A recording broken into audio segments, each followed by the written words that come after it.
there we go. Just I think as well, like, if Luigi Mangione had that, like, they wouldn't have caught him.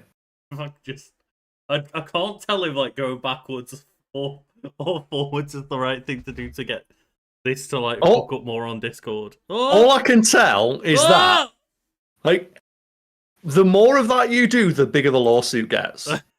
That's all I can tell you, Lucas. The more that you blend into the green screen, the more I can screenshot for the fact fiend lawyers. Oh god, dear, oh dear. But I am clearly your invisible host for the week, Lucas Holland, and I'm joined as always by my lovely co-host Karl Smallwood.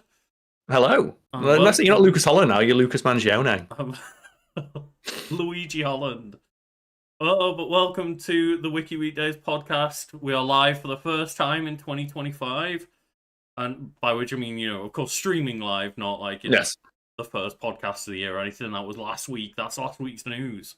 Can you believe we made it to 2025? We launched Wiki Weekends in 2023. We did, yeah. Yeah, halfway through 2023. Like, we met in, 2012? So it's 13 straight years of collaborations between myself and you. We must have met in 2010 or 11. That's when I went to uni. Oh, yeah, we met in your first year, because you're a year younger than me. So I don't know how, it must have been the end of 2010, right? Because, I don't think we were both in the gaming society for, 3 months before we even acknowledged one another's existence. Do you know what it was, Lucas? It was too long ago. But is it time for the intro? Yeah, I guess it is. And, welcome to the Wiki Weekdays podcast, where we both do things. I'm your host. I've got myself mixed up because I, introduced us first. I'm Lucas and this is Karl Smallwood. We both bring a wiki of our choosing as a topic for discussion on the Wiki Weekdays podcast, and hopefully we find some fun things to bring to the discussion. Yes. And I do know that, I have put a bit of an inflammatory title on this one to get some clicks, and there is a lot of leaks going around. It would be appreciated in chat. I will mention a few times, just I know that I'm gonna talk about something Nintendo related and put Switch in the title, but don't be posting all the leaks in chat just in case someone else doesn't want to see them.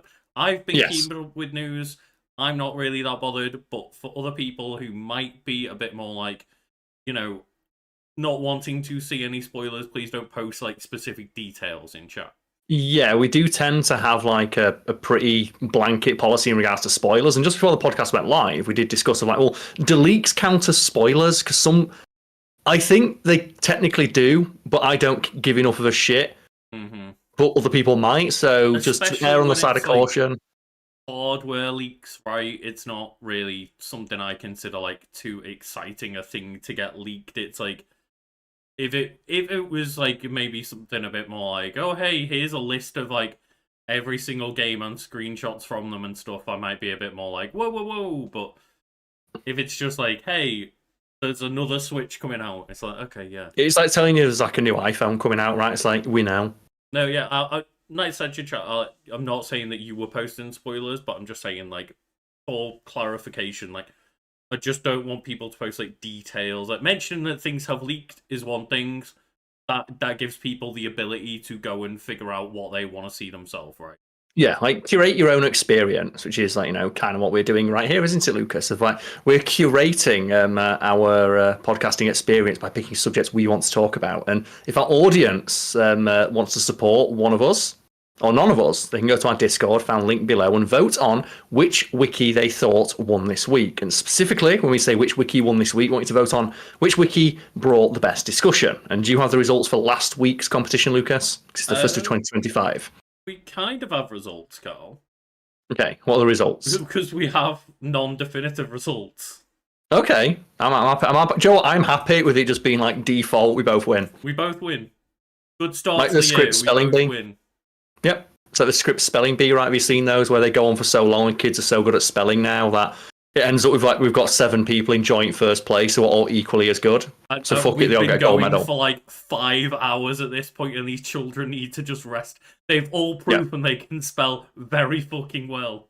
Well, oddly enough, there's a moment in Frasier, because I love the show Frasier, where they reveal that Niles was a champion speller, but at the final of one of the competitions he was at, he just walked off stage. And they get around to talking about it, and they go, so why is it that you left Uncle Niles? And he goes, I got to the front of the stage and I realised there was no word I could not spell. There was no need for competition anymore because I knew it all. And it's like, yeah. Fair enough. I have just turned Karl down a notch, so let us know how that is going in chat. But yes, thank you for putting me back onto topic there, Karl, on the intro. And just, I guess, like, the rest of our intro is just to give some quick plugs of, like, hey, go and check out the Patreon and the Discord, and links are down below in the description. And over on our Patreon, we've got a few goals that we would like to meet for the year. And the first one, we are, secretly getting a little bit ahead of and planning ahead. But you won't see anything of until we reach the goal of we want to get guests onto the Wiki Weekdays podcast. And we've kind of, at least, to tease people a little bit, Karl, we have spoken between ourselves and roughly figured out what the format of the guest podcasts are going to be, right? Yeah, we don't want to do like Dueling Wikis format with a guest host because we don't want to get into competition with someone. Because I see if they lose on that only like guest hosting experience, that's not really great, is it? It's not, and also we don't want to get to a point where we're asking 3 different people to bring wikis into a podcast that can already stray a bit long. Yes, so the format will be a little more streamlined to facilitate the guest, but hopefully that rather than having the Dueling Wikis format, having 3 different people's voices, opinions, and ideas, we'll still replicate the discussion that people enjoy. So what we're thinking at the moment is kind of speak to the person who we're going to have on the podcast and let them know that, hey, just for the sake of their own scheduling, we're probably going to aim to make it roughly about an hour, unless they go, no, I've got all day, let's go. But, I've got a life, yeah, let's do it. Yeah, generally speaking, we just want to be pleasant to anyone that's going to give up their time to be there, and say it's going to be a little bit shorter than the usual one. We'll probably aim for about an hour, and then we're also going to just kind of roughly give them the idea of pick a topic for us to go find something on, or even if they've got a very specific wiki they want to talk about, they can bring that. So we're going to welcome them in by letting them kind of lead where the discussion begins. Yes, because presumably if we're getting guests in, we're going to be hopefully talking about something that they have that's their area of expertise, their interest, or the thing that they're primarily known for elsewhere online. And in regards to the Patreon, we do have some shout-outs floating around the screen, don't we, Lucas? Yes. You spent, 20 minutes trying to figure this out? It's just going to be some PNGs, right, that go in a slideshow. It's like, no. I just had difficulties trying to figure out how to render them the right way to make the transparent background works and stuff. But hey, we have proper shout outs above us now where the names are in rotation, so that way just it doesn't matter how many names are on screen, we can just keep names rotating one at a time, and it looks a little bit nicer and more professional.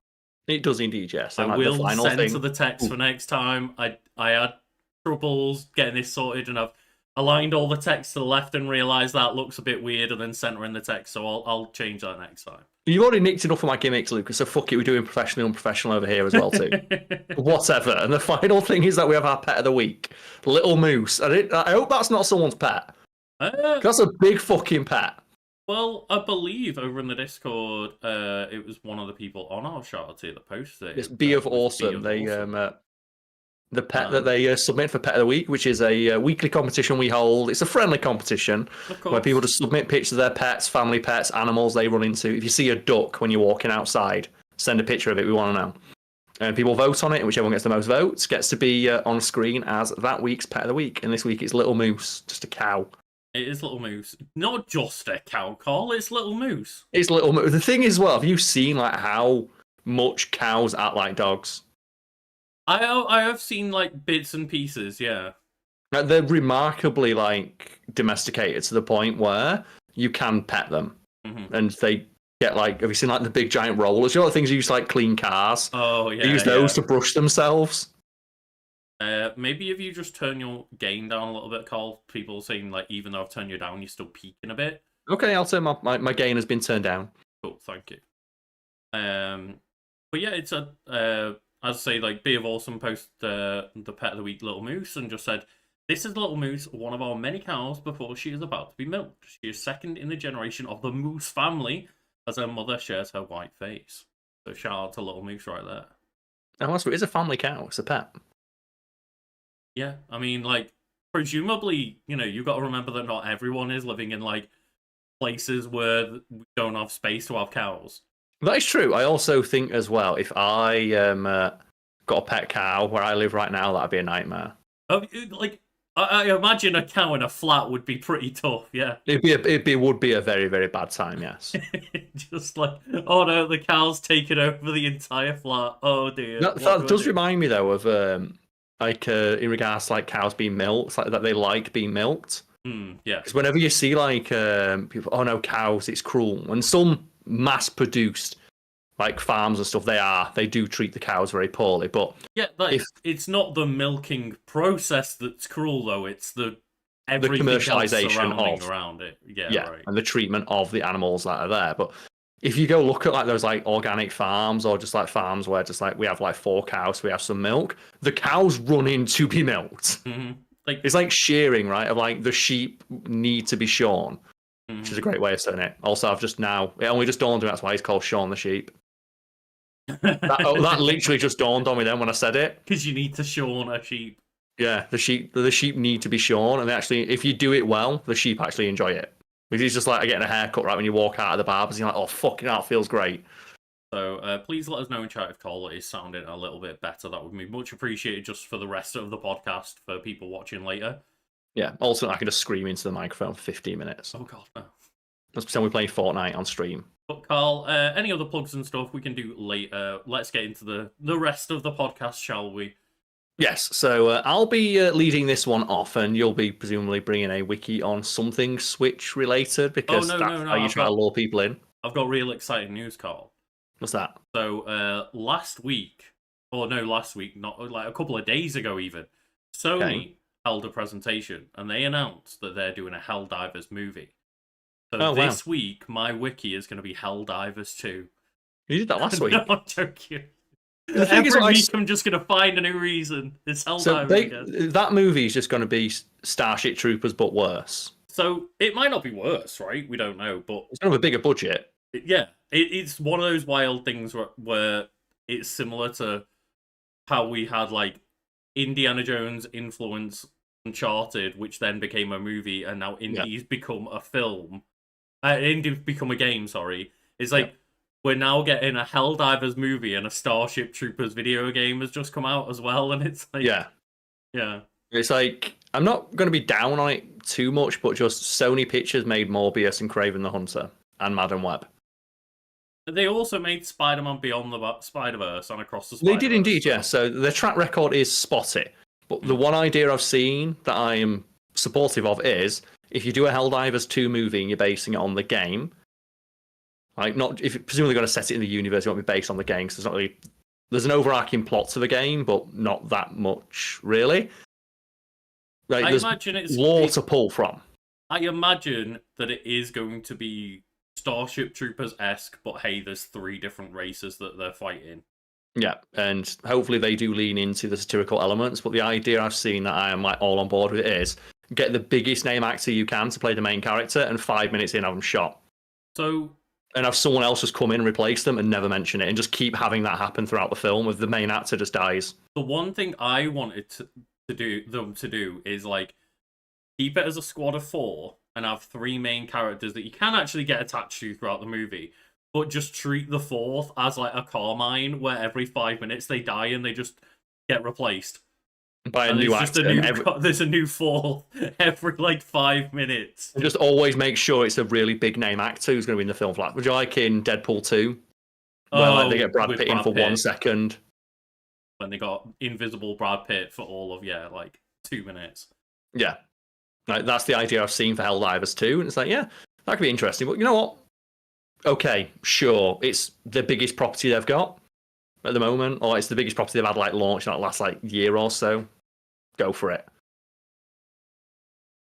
But yeah, like, I maybe just need to move my mic a little bit closer, I think. Because I set my gain to like really low, even lower than usual, just because I kept picking up my own like breathing on the mic But yeah, That's always a bad sound, is it? But anyway, let's move on, Lucas. I brought my wiki. So your wiki presumably going to be something Nintendo related. So for the people looking at the thumbnail or the title, like, why are you not talking about anything related to that? That's afterwards. My wiki, though, I brought something related to Marvel Rivals. Stop! They're going to think you're going to shoot the CEO. I am a managing director. I do feel quite threatened right now. Oh dear, but yes, your wiki got. So I brought something related kind of to Marvel Rivals, specifically the character of Doctor Doom. So we've covered Doctor Doom on a Wiki Weekends before, but we've never covered where he comes from. Oh, Latveria. Yeah. Oh. I'm not sure if that Latveria is where Doctor Doom comes from, but I certainly know it's where he lives now. Yeah. You should have had a Doctor Doom outfit, Carl, and like fucked around with a green screen as well. We could have both just been like, what? Just the serial killer Doom. But I think Doom was born somewhere in East. He was probably born somewhere in like made-up-istan, Eastern Europe. So a lot like the big names, like are born somewhere, like some new country they make up for the comic book, so they can just pull from different regions, cultures, and stuff like that, and just have an amalgamation place where they're not going to offend anybody by having like serial killers and mass murdering villains come from there. That is true. Like, Doctor Doom is like a great grand ruler of Latveria, but is also a very evil person, right? Yeah, it's also as well if they made it a real life country that starts to become uncomfortable if something bad happens in that country. Like, for example, can you imagine if like just 40, 50 years ago when they were deciding where Doctor Doom ruled, they went, well, let's just pick a random country in Eastern Europe. Let's pick Ukraine. I imagine that would be kind of awkward now, which is why Marvel tends to, and comics in general, tend to just create made-up places. Like, that's why they've got Wakanda, right? We don't want to pick any particular African nation. We also don't want to pull from or have to commit to having the one random African nation that we're going to pick as the home of Black Panther. We don't want to have to stick to what that nation looks like or the specific like cultural differences that exist within there.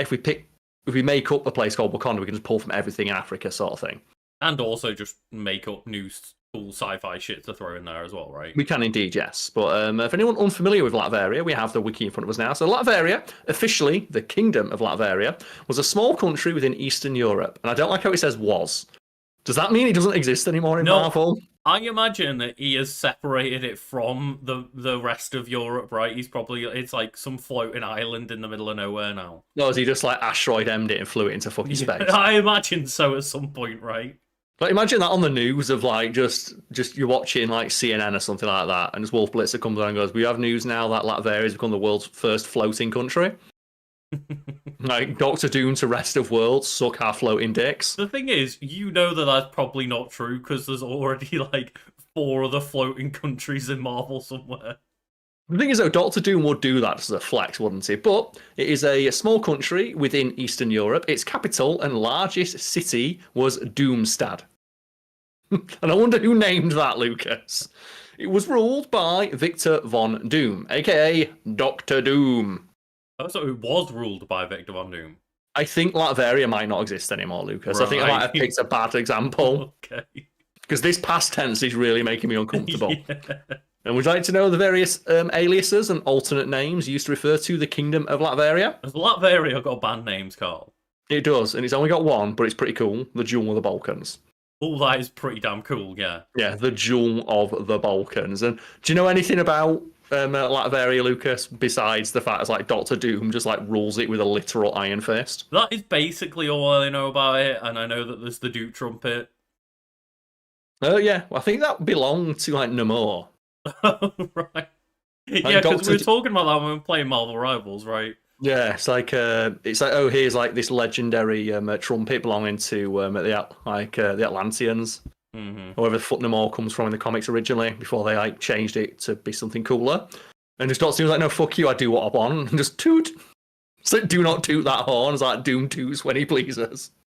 Doom does toot when he pleases. He does toot when he pleases, yes, and. There's a lot of history, fictional history for the country of Latveria, and I'm not going to go through it, but I'm going to go through the subheadings that are on the Marvel Wiki, just so you get an idea of the kind of history Marvel has created for this region. So I did genuinely think for a second, sorry to interrupt, I thought you were just like, I'm not going to go through the history of the country. Like, fuck it, Yeah. nothing. We're not Well, talking about it. it's got a fictional history, and it starts in the 14th century and it goes to the 20th century. And one of the subheadings there is World War II. So it was involved in World War II. Then the modern age, it's the reign of the Fortunov family, followed by the reign of Doom, followed by Rotruvia's annexation, followed by Putinikistan's invasion. And it's like, can you guess who that's based on, Lucas? Putinikistan.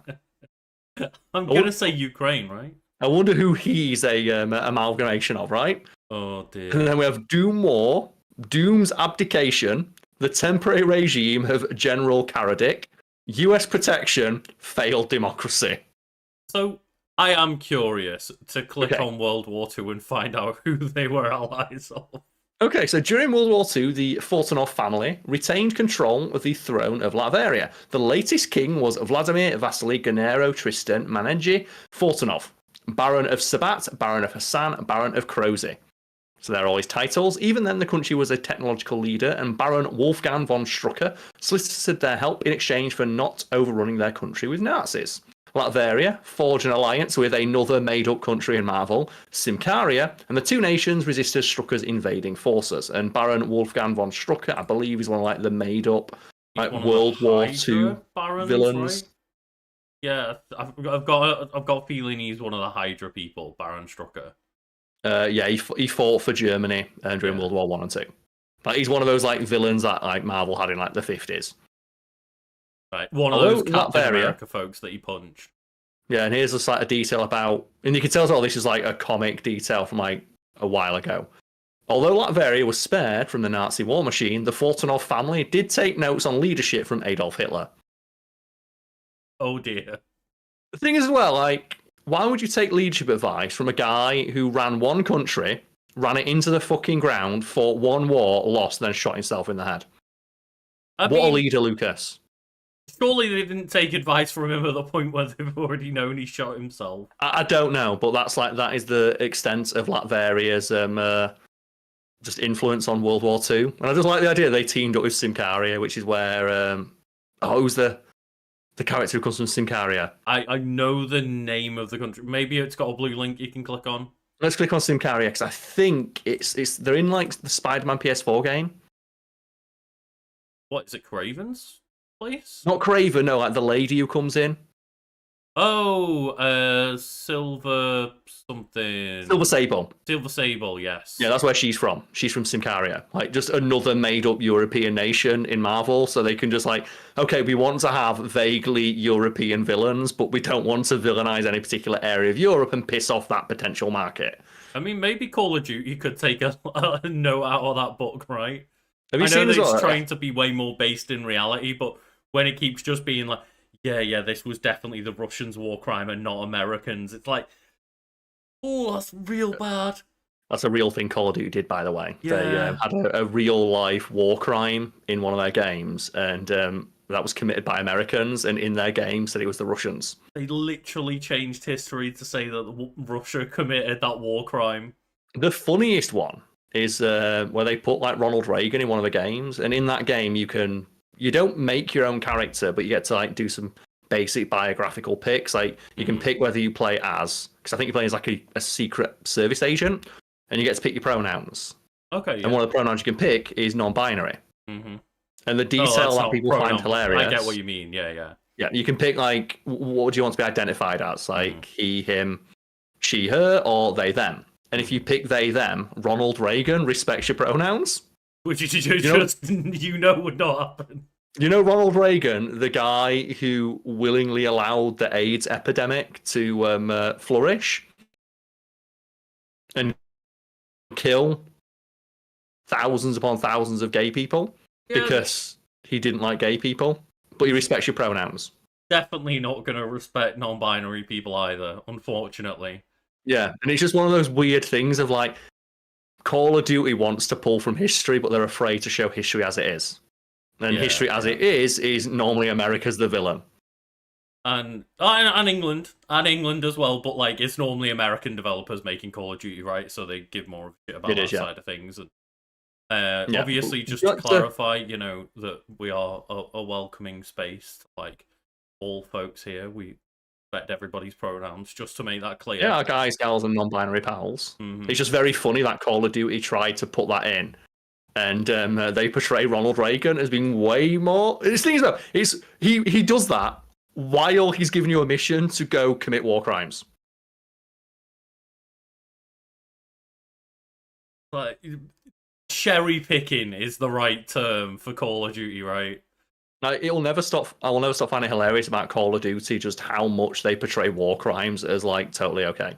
Yeah, the white phosphorus kill streak that we always talk about. White phosphorus kill streak, shooting people in the back, pretending to surrender, torturing people. Like, we did an entire run through, didn't we, on a playthrough you did of Call of Duty Modern Warfare 2, where I brought up here's the Geneva Convention, and literally every item on it is something you break in a Call of Duty game and get points for doing it. Yeah.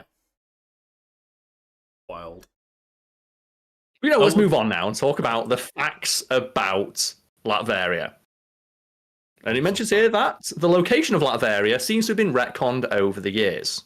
So basically just based on what the story needs, Latveria's location will change. So in some comics, they'll say it borders Serbia and Montenegro, Romania, Transylvania, and Simcaria. At one point, it was also landlocked by Hungary, whereas another time, it was in between the real places of Bukovina and Moldova in eastern Romania.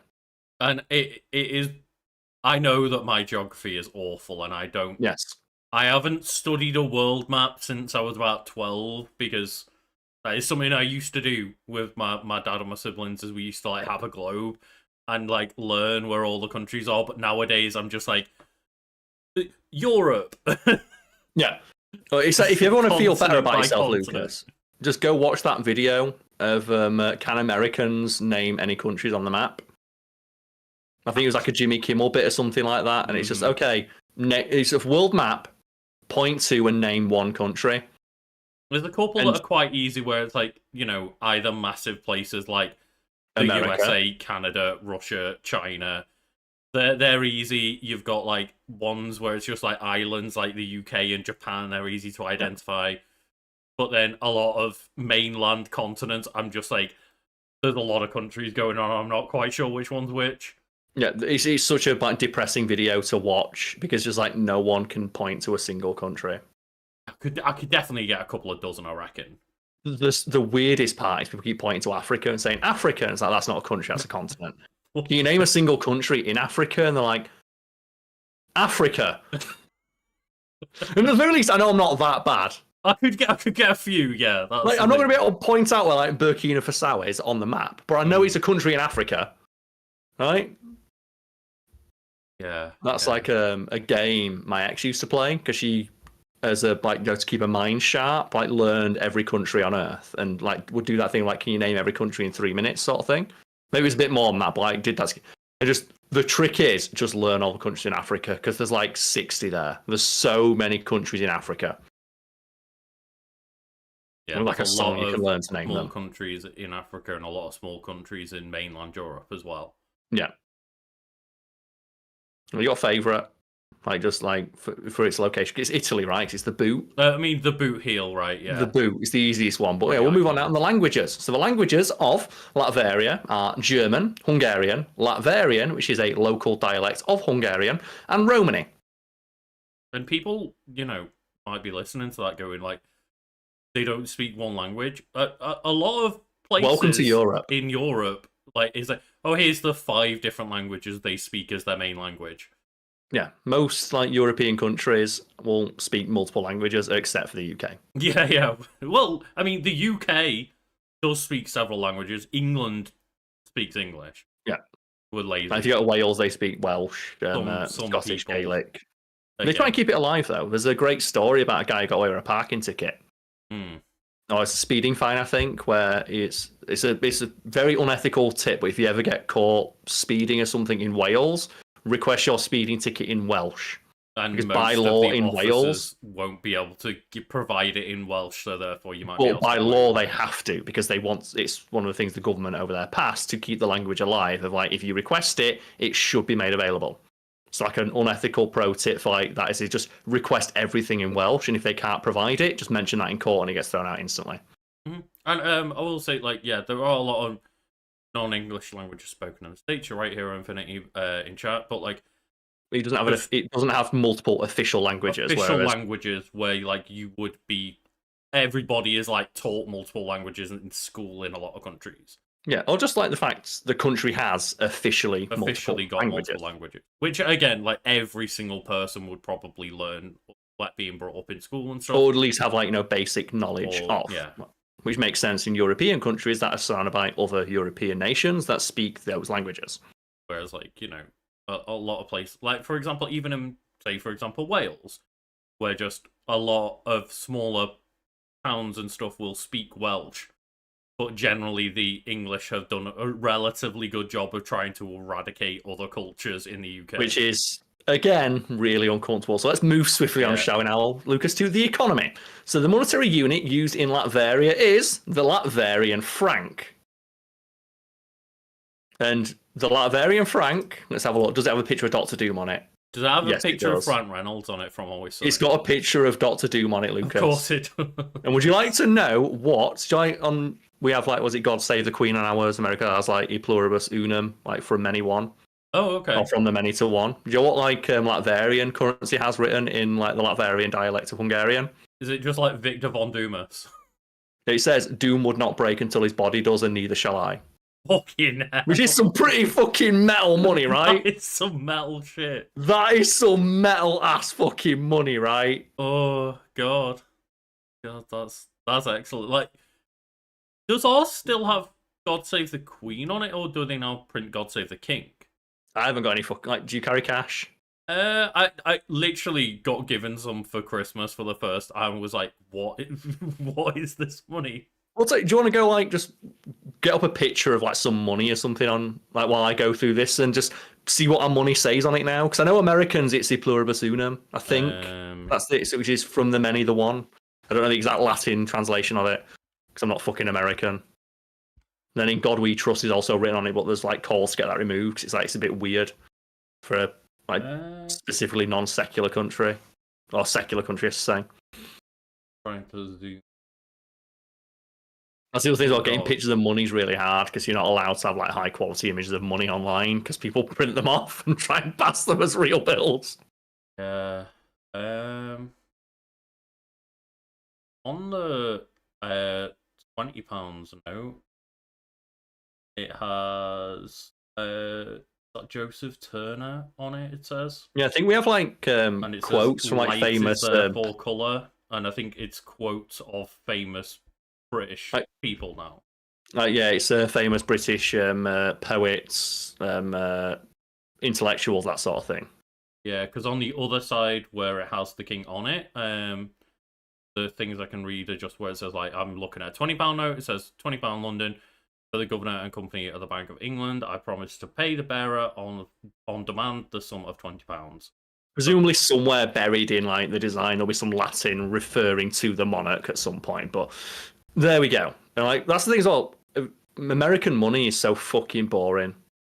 I mean, British money's pretty boring. At least it's colourful though. I like how our money is colourful. It is colourful. And it's different sizes. Yeah, and that's obviously to help visually impaired people and stuff like that. It is. Be able to denote notes and coins and stuff without being able to see them.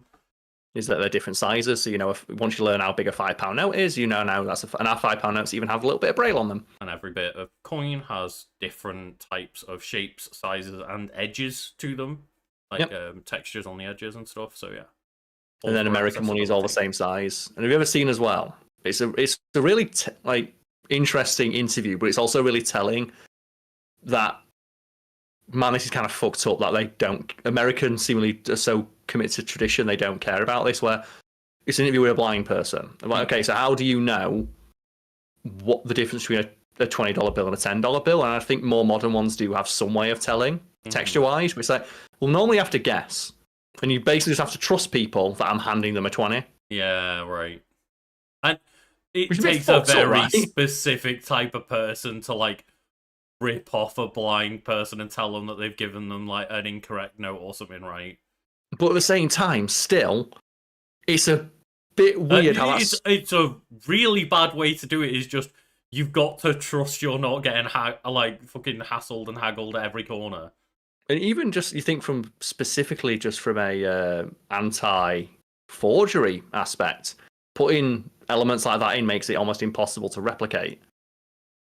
Because obviously money has so many things on it that stop people from being able to replicate it. But just the fact that like you can put those indentations on, which requires like highly specialized machinery, and that's very precise. Yeah, seemed like you could probably factor in the cost of like, oh, it's just another security measure that just so happens to double as a way for like poor sighted people to be able to use it and tell the difference between each bill. Also, the fact it's all the same color. Yeah, I mean, I know that I've seen a lot of American shows and stuff where they take the piss out of Canadian money for looking like Monopoly money and stuff like this because they have, similar to what we have nowadays, of like colourful plasticky notes. Those are awesome. And it's like, yeah, they look cooler, and B, it's just nice to know that your note's not going to get wet and fall apart. They're waterproof, they're rip-proof, they last longer. Like, the amount of times when I was, like, you know, panicked as a kid with I, like, spilt my drink on my wallet or something, and it's like, well, I've got to make sure, like, I dry my notes out because they might just fall apart otherwise. It's just wild how Americans make it look like Monopoly money. It's like Monopoly money is literally based on American dollar bills. But whatever. Doom's personal patents in the branches of technology that deal with the design, construction, operation, and application of various robots. So what Doom does is he has all these patents, because he's a doctor and he's an inventor. Mm-hmm. Doom is known to export patents of his robots to other countries in favour of the public treasury of Latveria.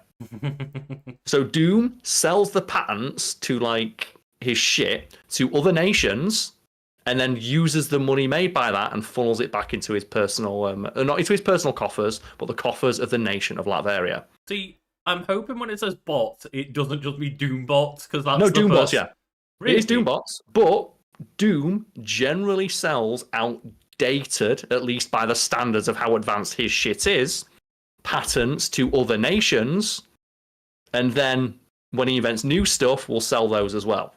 But he's selling Doom bots to other countries. No, he sells the patent to make Doom bots. Well, yeah, but it's one step away from selling Doom bots, right? Yeah, and he mentions here that Doom keeps all of the latest designs for himself and the Latverian army. Furthermore, many, if not all of the robots that Doom sell feature a self-destruct device so that Doom can personally destroy them anytime he wishes, i.e. if they're used against him or his country. And it's a pretty good defense, isn't it? Not just the being able to blow them up bit. If some country comes at you and it's like, we've got an army of Doombots, he's like, yeah, I've got an army of Doombot version 2. Yeah, 2.0. So what are you going to do? I've got the better version of your army. He also has personal patents in the branches of physics and technology concerning the design of circuits using transistors and microchips with the behavior and movement of electrons in a semiconductor, conductor, vacuum, or gas. So basically, he's a really smart dude, and he has a bunch of patents in all the outdated stuff that he can't use to kill Reed Richards anymore. Mm-hmm. He sells it to other countries, and then just all the money gets funneled back into Latveria, and that's why Latveria is such a weird but interesting thing within Marvel of, technically it's a dictatorship when Doom's in charge, but no one gives a fuck because you have the smartest, most powerful man on Earth who only seemingly cares about the protection of his own citizens. Like, he sells all of his super advanced tech and puts all the money straight back into the country. It's one of the really interesting aspects of his character is that, yes, it's a dictatorship, but it's a dictatorship for the people, which is never normally the aim of a dictatorship, right? And I'm sure there are elements that we're not seeing and discussing on this wiki page where it's like, yeah, but then Doom does X and Y, and is he actually evil? But, like, so much of what he does is actually to the benefit of the people of Latveria. Yeah, and one of the interesting things about Latveria is, at various points in Marvel's history, they've talked about how, do you know what we have here? We have, like, the national happiness rating, and it's usually Finland who wins. And it's like, yeah, it's Finland who wins. It's like, what's it that Finland does? Is it not Denmark normally that wins? It's Finland, one of the, Norway, the countries in that Denmark, region. Finland, all the countries up there, they're generally, like, a lot happier in general. It's like, oh, what is it they do? Well, everyone's paid like $30 an hour. They have free healthcare for everybody and loads of days off. That's the thing, right? Is like in I think it might be Denmark. It's like I've seen that thing of, Oh, well, even a McDonald's worker in Denmark earns 30 grand a year and gets 6 weeks paid holiday. Yeah, and the Big Mac costs like £1 more than it does here. Yes, yeah. And it's just, yeah, no wonder everyone's happy is because, you know that thing that people often say of like, well, surely we should get paid well for doing jobs like retail and hospitality because that's what people want to be doing with their money. And like people, if you ask them, people who look down on those jobs, they still see value in those jobs because they'd be pissed if they didn't exist. Oh yeah, but they just don't think the people who do those jobs should be paid a living wage. And it's like at that point, so what do you want those people to do? Yeah. Not live? Anyway, in Latveria, that's not the case. And in those fictional versions of that like study, it's always like Latveria is number one. And yeah. Oh, okay, how much of that is because Doctor Doom controls like the media? And it's like, well, it depends because in some comics, when people go to Latveria, like there's a comic where Doctor Strange goes over there. And he sees everyone celebrating Doctor Doom. And he's like, well, of course they're celebrating you. You rule this country with an iron fist. And Doctor Doom's like, well, why don't we go ask them then? And he stops the car, gets out, and walks over to a citizen and just invites Doctor Strange. Ask them. But ask again, them, like, it's that thing, right, of like, but if, like, it's Kim Jong-un, right, in North Korea? Yeah.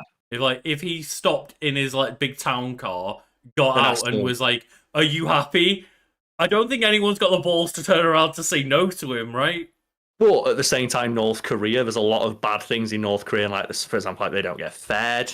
No, yeah, like that's what I'm saying though, is that it's why it's so interesting. Like Doctor Doom, they would never admit that they're not happy because of fear of what else might happen.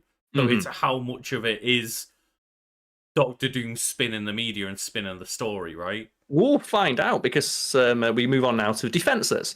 And the motto of the Latvian army is simply, we live and we die for the Baron. And that is Doctor Doom. The Latvian army numbers 2,000 men. It's not the biggest standing army of a nation, but it also has approximately 500 servo guard robots, and it's comprised of both the Latvian ground forces and Latvian air forces. Doctor Doom serves as the commander-in-chief of the Latvian armed forces. The Latvian armed forces are trained to be absolutely loyal and efficient, with the military dogma being victory or death, but never defeat. The human soldiers of the Latvian army remain brave when defending Latveria. However, they have reported to have become cowardly when fighting superhuman threats. However, this is not the case when Doctor Doom himself is present on the battlefield. And again, a good way to inspire some fucking loyalty is stroll onto that battlefield yourself. Yeah, do it old school, right? Is like actually rock up and fight for your country.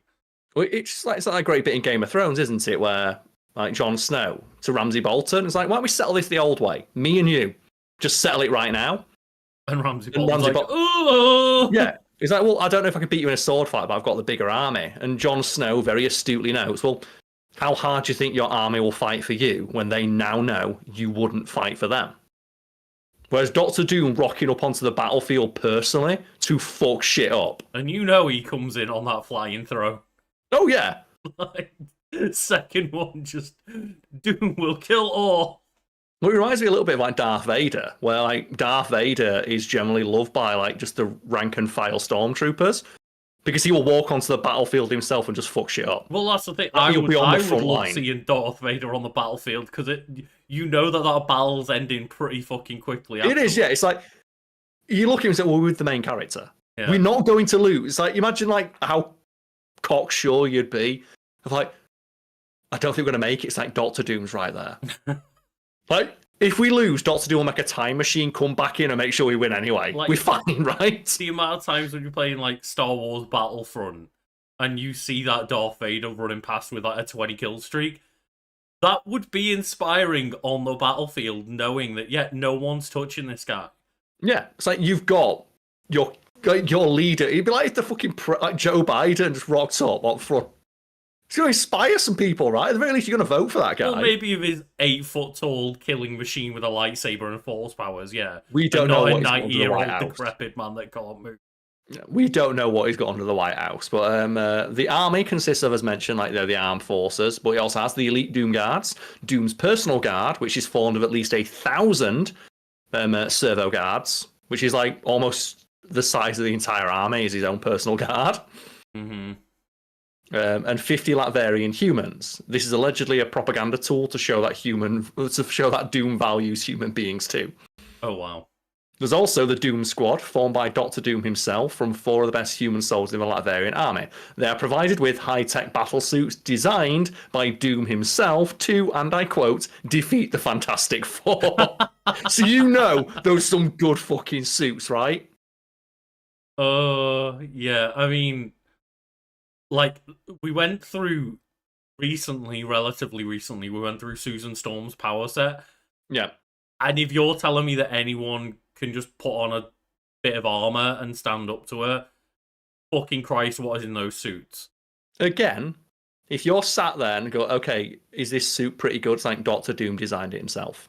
Oh yeah, I don't doubt that it's good if like Doctor Doom designed it to counter the Fantastic Four, but that's got to be some impressive tech in there. You know it is. It's probably like second only to like Doom's own shit. And then we have the 7 Daggers of Latveria. The 7 Daggers of Latveria is a group of mutants from Latveria, loyal to Doctor Doom, who are at one point rescued by Doom from the humans. So they are like fanatically loyal to him. See, all of this shit we need to like. I know that they obviously I won't. Everyone in the world's seen it, but I won't say the spoiler. But we know that we've had a Doctor Doom cast in the MCU. And that they are coming at some point, and this kind of shit is. I want to see the daggers of Latveria and like it's just 4 special elite units in super tech. The fact that he's introduced in one comic where he explodes into the room and they say you're not allowed to do it. I was like, yes, I can. I'm Doctor Doom. I run my own country. Doctor Doom does as he pleases. Yeah, Latveria lacks an official standing navy due to being a landlocked nation. However, Latvian merchant ships fly a civil ensign. So that's sort of like, to let them know, like, hey, we represent Doctor Doom, don't fuck with us. Then we have the political and international relations. Would you like to guess what the national motto of Latveria is, Lucas, or at least guess its theme? Doctor Doom. The national motto is, we master all that lies before. Okay, yeah. This is badass as fuck, right? I presumed it was just like Doom reigns all, but yeah, no, that makes sense. The capital city of Latveria is Hassenstad, later renamed Doomstad and located north of a river. The administrative centre of the entire nation is Castle Doom. See, like, if King Charles rocked up in a flying throne and a suit of armour and decided that London was called Charleston now, I'd be a bit more inspired. Neo-London. There's like, I'm of the belief that the first country to unironically rename one of their cities Neo City name, they win. And if it's not Neo Tokyo, what are we doing? What they're doing, right? While in power, Doom created his own national holiday called Doomsday, an eclectic holiday celebrated whenever Doom feels like it. The day chosen. You know what? I'm announcing today's another Doomsday. It's like, wait, no, is that a good Doomsday one or a bad is one? Celebrated. Everyone gets a gold coin from Doom's own personal treasury. Doom, or not Doom, but on Doom's behalf, the country joined the United Nations. This allows us to have political envoys across the globe and a Latvian embassy in most major nations. This also means that Doctor Doom does have diplomatic immunity and has at one point been personally escorted to the United Nations by Captain America. Yes, he has. Education. I was going to say, like, what do you reckon happens when you go to the Latvian embassy? Is there just a hotline to Doom? There might be. It depends. You want to piss him off. Now we have here, Lucas, education. So education in Latveria seems to be provided by the government, in this case, Doom. Based on Doom's mention of education being universal when showing Earth under his control, and this is the reason why Doom is so megalomaniacal. He was shown a vision of the future by the panther goddess Bast. And in this future, the Earth is a utopia. But it is only a utopia provided it is solely under Doom's rule. Any other future will lead to ruin for the human race. And that's why Doom is so megalomaniacal and fanatical about taking over the world, because he has seen a future where the only way humanity will thrive and survive is if you rule it. It needs your metal-plated hand guiding it into the future. Yeah, it's one of those things of, again, why it's really hard to argue with Doom, because he's literally been told by a god that he needs to do this and he is the savior. And not to mention as well, the world that he would rule would be a literal utopia. And Latveria is seen as like a microcosm of that, where Latveria is, for all intents and purposes, a perfect society. There is no want, there is no need, there is no crime. There is like no disease, because Doom has personally cured near enough every disease that exists. There is free healthcare, there's free education. It mentions here that it can assume that if Doom provides universal education when he would rule the world, then he likely provides it in Latveria. However, education is most likely controlled by Doom, and thus various subjects and concepts are potentially censored. However, given Doom's substantial intellect and appreciation for the arts, it is likely that science, mathematics, technology, history, and art are core subjects. It is a requirement to graduate from high school, regardless of the discipline, to memorize the body schematics and the code required to produce a core Doombot engram. Which means that every Latvian high school graduate should know how to build a Doombot. That's excellent. Well, it's the natural evolution of like countries like Korea, right, where everyone has national service. Yeah, and like that just means that, well, even if Doom dies somehow or gets trapped in hell fighting Mephisto or whatever it be, everybody will still be safe because they will all be able to continue to build serve bots and be able to like keep the country safe without Doom. Yes, there's also a Latvian passport, and I'm just going to get a picture of it, Lucas. Right, and I want you to just tell people what this Latvian passport looks like and what it says upon it. I mean, like, I can put a picture. You can, yeah, but I'd like you to react to it first. Okay. Well, immediately, the first thing you see is just Dr. Doom's face. Yeah. What does it say? Let me just save the image 1 second. Oh my god.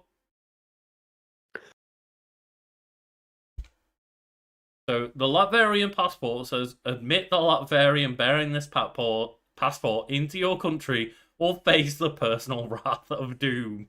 And that is a variation of what most passports say. For example, if you read a British passport, it does actually say inside a British passport that the passport is a request from the monarch to allow the resident entry into the country unimpeded.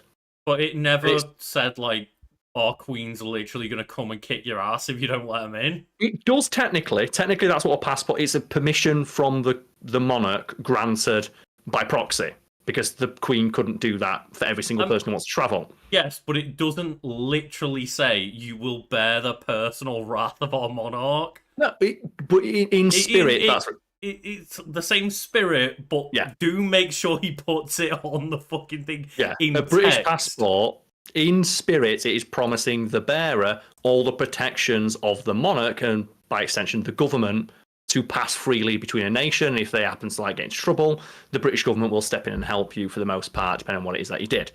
But you know, when it's a Latvian passport, that's not just okay, it's legalese that we have to say. It's like, no, Dr. Doom will rock up personally and kick the fuck out of you if you don't let him in. Has guaranteed he will kick your ass if you do not admit this person into the country. And if you don't, like, that's the thing, because you know he would. You know he'd be that petty. See, that's why he'd do it. That's why I was asking, like, do you think that, like, the Latvian embassies all have a hotline to Doom of just like, well, they wouldn't let me get back out of the country. They wouldn't let me get back to Latveria. They said like something was wrong with my visa, and Doom just comes crashing in through the wall, like absolutely fucking. Well, he's done it before. Well, there's times when like Latvian citizens have been arrested, and Dr. Doom personally flies in, blows his way in, grabs a citizen, and takes him home. And like She-Hulk gets really mad at him because he's got diplomatic immunity, can't do anything about it. I can't sue him for that. And then Lucas, do you want some trivia to end on? Because there's some amazing trivia. So in Latveria, Doom-esque is part of Latvian lingo. It's essentially the equivalent of the colloquial use of cool. So if you say something is Doom-esque, it means it's cool. Yeah. Like, nice one, bro. That's real Doom. That's real Doom-esque of you. Well done. May Doom's terrifying face inspire you to devotedly implement his policies until you die is the legally mandated way Latvians say goodbye. The legally mandated way. May Doom's terrifying face inspire you to devotedly implement his policies until you die. Cheers. You too.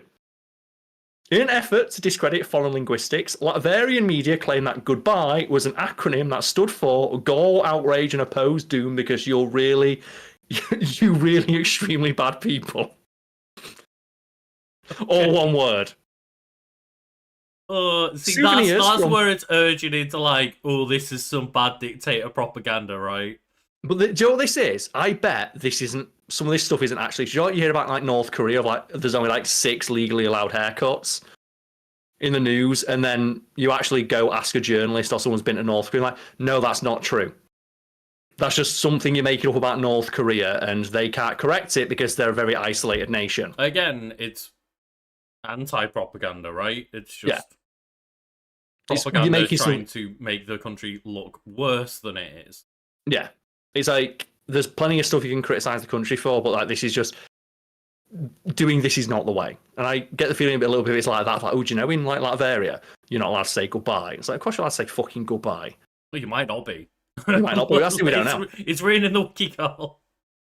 Souvenirs from foreign nations are banned in Latveria. Why would you need a souvenir?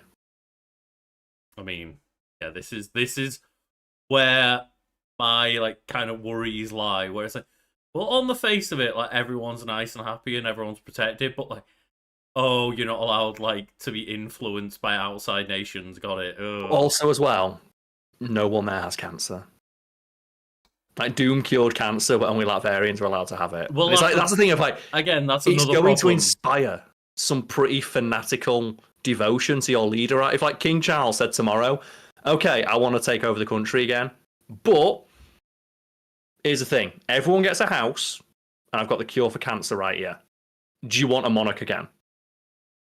I mean, it would be hard to argue against, but I'd also be like, do we not have the resources to help everyone else with cancer? But that's also things like, but it's Doom, right? I'd still question it. Yeah. But then if you question it, it's like, well, I've got a good thing going here. I don't really want to piss off Dr. Doom because he might kill me. Well, I didn't say I'd question it to his face. Yeah, Latvians must denounce Reed Richards if commanded to. Latvian law, or more accurately, Doom's rantings while he was like giving a speech, stated that anything remotely positive about Reed Richards is an offence punishable by death. See, this is getting real bad now, Karl. But at the same time, everything is not quite as hunky-dory. Like I said, there's like a couple of comics scene. where like, people go to Latveria and they talk to the citizens and they seem genuinely enthusiastic about having Doom as their leader. And when they ask Doom about it, it's like, well, there's no crime, there's no poverty, everyone has a job. My genius keeps this country's like it puts food on the tables. Everyone like there's no poverty, there's no disease, we've no energy problems, no pollution. It's perfect. I'm not disparaging that part, but I am disparaging the part where you die if you say Reed Richards is a cool dude. But at the same time, like, think about it from the Latvians' perspective of like, well, we've got this dude who literally gives us everything we want, and there's some dipshit who flies in like once a week to try and beat him up and bombs our country. But that's right? I don't think that's what the Fantastic Four do. I don't think they're terrorists.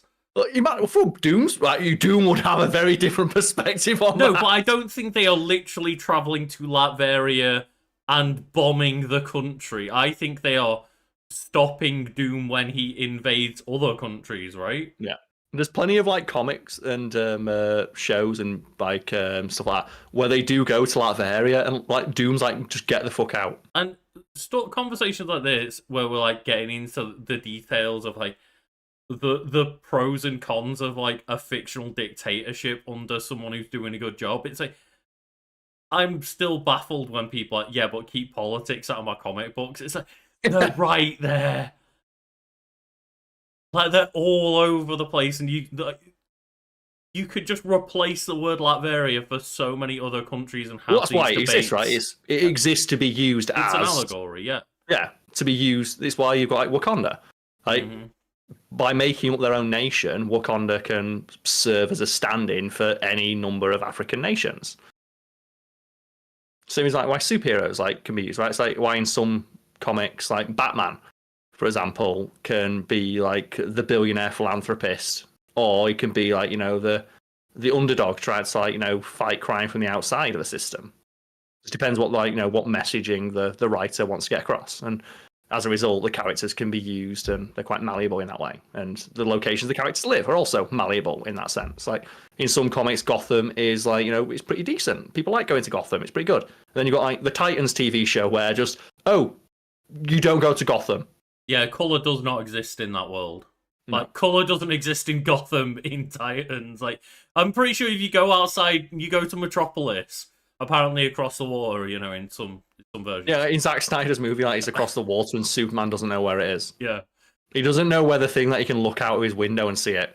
But, like, I guess you go to Metropolis in the Titans universe and you can, like, finally see colors again. It's like Dorothy going to Oz, right? And she's like, no. What is this world? I do like how they mention and make fun of that in Invincible, where they say they're Batman, like the Batman of the Invincible universe. It's like, oh yeah, someone cast a spell like 20 years ago on the entire city, so it's always like nighttime. Like Invincible flies in, it's like, why is it so dark? And it just looks like Gotham. Yeah, that's Latveria. And I am wondering like where the fuck Doom is and Latveria is in like Marvel Rivals. You mentioned it to begin this wiki, and well, it's because Doom is like the overarching villain of the first season, right? But the villain in the trailer for season 1 is Dracula, and I'm really confused on where does Doom come into this, because they like marketed Doom and I've seen none of Doom. But also as well, it does say on the Latveria wiki that Latveria in some comics borders Transylvania. So it might be like a 2-part like story of like Dracula and then Doom or something. Yeah, ending up that's a detail I do love about Doctor Doom. That in his costume, he flew around to a bunch of churches and stole all the pieces of the true cross that they had, and put them into his costume to protect him from Dracula. Because that's one place I'm always a bit confused. Transylvania's real, right? But then it is, but I don't think it's called Transylvania anymore. Yeah, it was a real place, and that's where like the Dracula stories are based. But then it's like a very fictional version of Transylvania. I believe it's near Hungary, which also, as mentioned, is like where Latveria is. So Transylvania, it might. I think let's have a look. No, it's a region in Romania. There we go. The region, okay, right. It's not a country in of itself, but it's a region in Central Europe that is located in Romania. But not every single place in Transylvania is like filled with vampires and gothic castles and lightning storms everywhere. Like it's just a normal place in Romania where the fictional Transylvania versions where you see Dracula and stuff are very exaggerated. Again, my geography knowledge is decidedly lacking. Yep, same. Yeah, that's the beauty of Wiki Weekends, where stuff like that we can always just click on that little blue link and find out more. And Karl, just that one. Admit me into this country, or Doom will come beat the fuck out of you. Do you imagine how easy it'd be as well to get Dr. Doom to help you out? Like, Reed Richards told me I'm not allowed in. What? Yeah, he's coming. But I do really need the toilet, so I do have to take a break. No problem. Is it time for a break then, yeah? It is, as soon as I've just realised I didn't get a big image of Little Moose, which is ironic. We need giant. We need giant big little moose. Little Moose. So when I bring in giant Little Moose. What? So massive. That's such a big Little Moose. Oh. That's a very big Little Moose, and we'll put just the break time text over them now. We've got break time, Little Moose. There we go. And then we'll be back in just a couple of moments.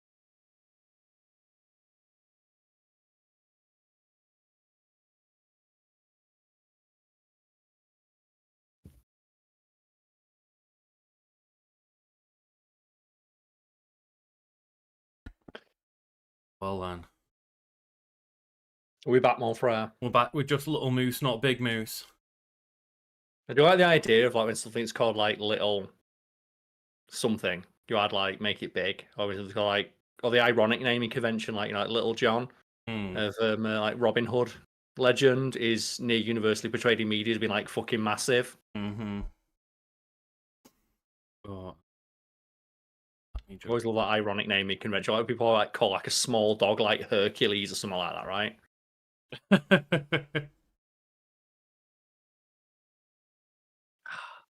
Before we move on to your entry, Lucas, I believe you have some stuff to plug, right? Because you're back to streaming pretty much full time now, right? Full time might not be the right word. I'm Full trying time for to you. like. You have like a full schedule of streams, like a full battery of streams that you like to do once, like per week, right? I Or are you do, just but the ghost? I am like, no, I wasn't sure whether I could hear a sausage. I'm just waiting for one day for like someone to knock over your green screen. It's like, no, if they just fade away. Oh, but yeah, I'm doing my best to get back to my usual schedule, but obviously, if people aren't aware, like, you know, I have started just working part-time back at Nando's again, and just, like, have to just, Slinging that chicken. you know, sling that chicken to the schedule, so I have to make sure that, like, there is definitely a side of that door. Give me a second. So I guess I'll do Luke's plugging for him while he sorts out his sausage. And people who are listening right now, like, wait, what are you talking about? Lucas has 2 pet dachshunds, or dachshunds, is it pronounced? I'm not sure. Or 2 sausage dogs, or wiener dogs. And yeah, he would like to plug his weekly streams. On a Monday, he's now playing Mario RPG, the remake on the Switch. On Tuesdays, he generally plays a Zelda game. And on Thursdays, he will usually play a Pokemon-related game. So if any of those things sound of interest to people listening, you can go check out the links to his Twitch stream, twitch.tv/Legend of Kanto, below. So I've done your plug, mate. No need to worry. Yeah, as I say, I'm doing my best to keep to my schedule, but yeah, just work provided at this point.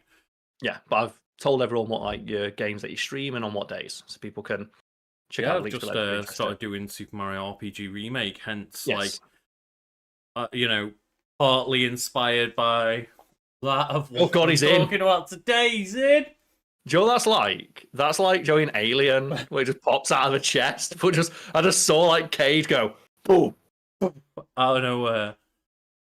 Oh, he's in. He's here. He is. No. Look at him. Oh, Papa. Not doing a great job at settling, so we'll see how he gets on. I might need to. The question is like, how much noise does like the mic pick up with that dog just going ape shit? I'm hoping very little. Oh, come on, settle in. This is going to be really weird for the audio listeners, right? It is. I apologize to audio listeners. Cade has just like broken in. He's like Cade has broken containment. Yeah, sitting there. Oh, but yes, getting into like what I am talking about and what I have popped on the thumbnail for this week's podcast is, of course, Super Mario Odyssey. Okay, and you picked this presumably because rumors, leaks of a Switch 2 are now in the wild. So you wanted to pick something that's going to do well against the algorithm, I imagine. Yeah, I thought I was trying to find something that was relevant to the conversation that we can like bring up the Switch 2, but also in a way where we can be like, hey, we're not spoiling shit about it, because there's currently Consumer Electronics Show going on, and like people are literally printing off, like accessory providers are printing off like full models of the exact replication of like what the Switch 2 looks like and stuff. Like, it's wild how many leaks are going on right now, and Nintendo should probably it's always just that, get ahead of it. Like, for technology and hardware, it's always the people who make the accessories, because they need to know, right? You need, like, if you're making a phone, people need to make like headphones or screen protectors, right? He is in here. There we go. The dog is being passed off. He's going. Oh no, he's going into the darkness. He's going into the void. He's been absorbed into just the green screen, never to return. That's where I lived. That's where I lived for like 6 months, just in the void. But yeah, it's for hardware and technology, it's usually like accessory makers. Like I said, if you're gonna make a phone, we need to know the dimensions of it to make screen protectors, right? Mm-hmm. And you need to keep those companies sweet ages in advance to make sure that they've managed to have like time to produce the products, get the make sure they work within the dimensions of like what the Switch is going to do, for example, and like all of the different things that the Switch is capable of. They want to make sure that they've got like a factory line of that in production, make sure they're all going. So they, these things happen all the time, right? Yeah, and it's just there's a lot of collaboration that happens between companies behind the scenes, and you need to make sure that everybody is NDA'd out of the balls. And then every now So and yeah, it was then you just interesting. Oh, get a fucking accessory maker like D Brand who absolutely didn't give a shit when it came to the Switch 2 and were like, here's our case for the Switch 2 like last month. so yeah, And they were good like, luck making any more of those. yeah, we're also gonna be like telling you all that this is officially based off like actual Switch 2. Like they put it all out there, and this is the same company that got like fucking. I think they got like cease and desist or like sued or something by PlayStation for doing like the black covers before they did and things like that. So okay, that's their prerogative, I suppose. Yeah, so they're just like fully on the short term clout, fuck long term success kind of train, I guess, Yeah, it's a good train to be on in the for a short while. term, as long as Yeah. you know to get off before it comes to a stop and the Nintendo executives get on and beat you to death. But it reminds me of like during the Game Awards, something I noticed. At the bottom, normally it'll say something like "made on like comparable hardware." Hmm. It's like a Xbox or something like that. Something I noticed on, I forget which game it was. It might have been that new Naughty Dog one. Right Right. at the Yeah. bottom of the screen, that the hardware notification said like made on an as of yet unreleased Nvidia graphics card. Oh, that was The Witcher. Okay, and I remember people Yeah. getting pissed off by like, wait a minute, and it's like, wait a minute, well, there's super rad graphics cards that they don't sell yet. So of course they do. How do you think they make these? And presumably that's just the cards that got announced by Nvidia this month at Yeah, CES. Like well, they've the had them for like 2 years or something, presumably. yeah, and like presumably like they've been told and given previews and stuff like what the hardware is going to be able to do. So develop your game for that target, and Yeah, therefore they can be like, hey, this trailer preview tech demo, whatever it be, is like aiming to be running on those 50 series of cards, which are going to be announcing in like 2 weeks, but we can't tell you that yet because it's not been released yeah. publicly. But I just remember like taking note of that when I saw it. I forget which game it was, but it was The Witcher, as you said. But just, oh, that's interesting. It's been made on, or like the render is running on something that doesn't exist Yeah. for the consumer. And then, yeah, it's just one of those timing things, right? Of like, it's close enough where it's literally about to get unveiled for pre order, like a couple of weeks later, as I say. But, Mhm. no, I was about to say Cyberpunk, whatever the CD Project Red, that's it. They're not able to sit there and go, hey, we're going to announce what NVIDIA card we're using for this trailer before NVIDIA reveal the card. Like, yeah, Because that'd be a surefire way to just, we don't want to piss off this company, right? mhm, exactly, It's yeah. generally just a good way in business of like the best way to ensure success at business is not actively piss off the other people in your sphere who you directly rely on for And yeah, product. whether it be because of like a delay or something, or just sheer audacity, a lot of people working with Nintendo right now are not giving a fuck and are just putting shit out there. So, if you want to go see those details and those things, I think Carl is frozen, then I'm sure you'll be able to find that information elsewhere.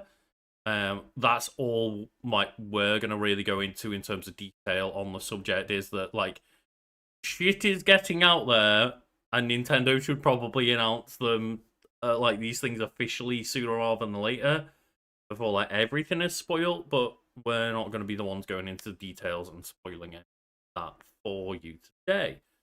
And I'm hoping that Carl can just make his way back into this conversation while I keep rambling. It's been for a second. Can you hear me? The robot calls in. Okay, you're a robot, I'll leave. Yeah, so hopefully for audio listeners, all listeners sounded a little bit better or worse. I'm not sure, but hopefully we can fix this temporarily and Carl can be back for us. Is that back? Not 100%. God. Carl's just roboting all over the shop. Hopefully I'm this trying is not just to. a temporary little dip. Is But that better now?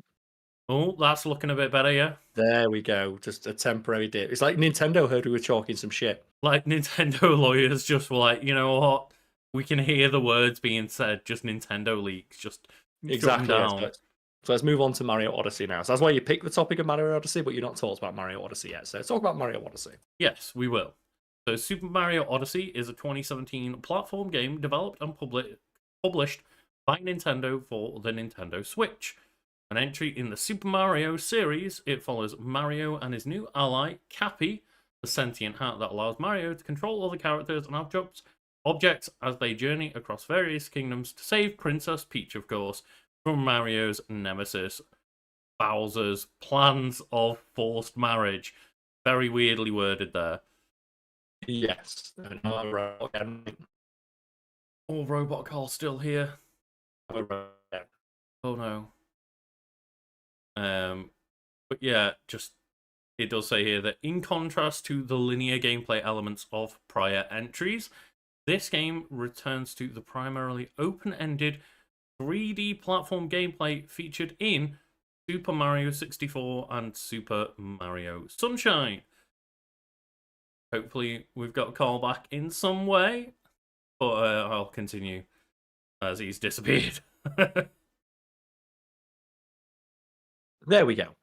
It seems like Carl is back. I don't know what it is. Because my internet's fine. Is your internet fine? My internet's been fine. What did Cade pull out when he ran under your desk? What did Cade do? He came in. I'll get more belly rubs if I if I end this stream here and now, I'll get more Here's attention. the thing with how long he is, belly rubs take ages, so it's a shift you got to put in right there. But I did hear the majority of that when you talked about like Mario Odyssey. And how do you feel about Cappy as like a new addition to like Mario's like cast? Do you give a shit? Do you want Cappy to come back? Really care about Cappy as an entity, and I don't mind Mario games going from one gimmick to another and like just saying fuck it, one and done.